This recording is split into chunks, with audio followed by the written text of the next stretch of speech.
Halo guys, kembali bersama di sini. Kali ini ada di chapter 776 It Start with a Mountain.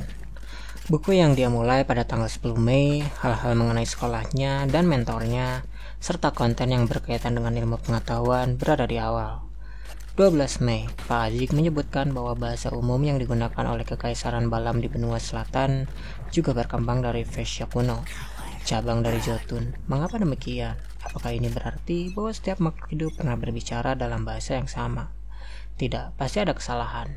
Menurut The Revelation of Evernight dan The Book of Strum, raksasa bukan satu-satunya hegemoni dunia di zaman purba.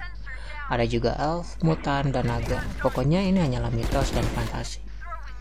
16 Mei, Senior Associate Profesor Cohen dan Mr. Azik membahas keniscayaan era Warp. Mr. Azik berpendapat bahwa itu hanya kebetulan karena jika bukan karena Kaisar Rosel, benua utara masih akan menggunakan pedang seperti benua selatan. Mentor berpendapat bahwa Tuan Azik terlalu menekankan kontribusi individu. Dia percaya bahwa dengan kemajuan, bahkan jika tidak ada Kaisar Rosel, akan ada Kaisar Robert. Oleh karena itu, era Warp mungkin datang terlambat, tapi pada akhirnya tetap akan datang. Aku tidak menemukan banyak makna dalam diskusi mereka. Aku lebih suka menemukan hal-hal baru dan mengungkap masa lalu yang tersembunyi. Mungkin aku lebih cocok mempelajari arkeologi daripada sejarah. 29 Mei, Roach menemukan dan memberitahuku bahwa dia telah memperoleh buku catatan dari zaman keempat. Ya Tuhan, buku catatan dari zaman keempat. Dia tidak mau meminta bantuan mahasiswa Departemen Arkeolog, jadi dia datang ke Naya dan aku untuk membantunya memecahkan kode isinya. Bagaimana aku bisa menolak? Tentu saja, aku hanya bisa melakukannya setelah pembelaan kelulusanku. Aku tidak mampu mengalihkan perhatianku pada tahap ini. Hal ini menarik perhatian Ken. Dia dibandingkan dengan catatan tentang sejarah dan perbedaan pendapat. Kemunculan buku catatan dari zaman keempat mungkin menyebabkan kalian bunuh diri. Zaman keempat adalah zaman sebelum zaman besi, dan sekarang sejarahnya misterius dan tidak lengkap karena fakta bahwa sangat sedikit makam, kota kuno, dan catatan yang ditemukan. Para arkeolog dan sejarawan hanya dapat merujuk pada catatan ambigu yang diberikan oleh 7 gereja besar yang berpusat pada ajaran agama.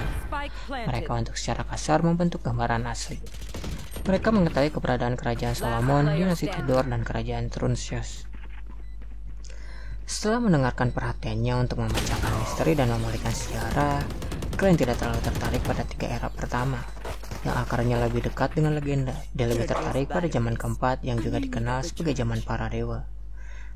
Jadi kalian mengkhawatirkan karirnya di masa depan dan karenanya fokus pada interview. Tapi itu semua sia-sia. Kalian tidak dapat menahan diri untuk tidak berseru. Universitas masih sangat langka dan sebagian besar mahasiswanya berasal dari keluarga bangsawan atau kaya. Selama dia tidak memiliki pola pikir yang ekstrim, orang biasa yang diterima di universitas akan mampu membangun hubungan sosial yang berharga melalui diskusi kelompok dan acara networking meskipun ada prasangka dan kecilan dari lingkaran sosial yang sudah mengakar. Rich McGovern yang sangat dermawan adalah contohnya. Dia adalah putra seorang bankir dari Constance City, Midshire, Kerajaan Loen. Ia bisa memantau bantuan Naya dan Klein karena mereka selalu satu kelompok untuk bekerja. Tanpa berpikir lebih jauh, Klein melanjutkan membaca buku catatannya.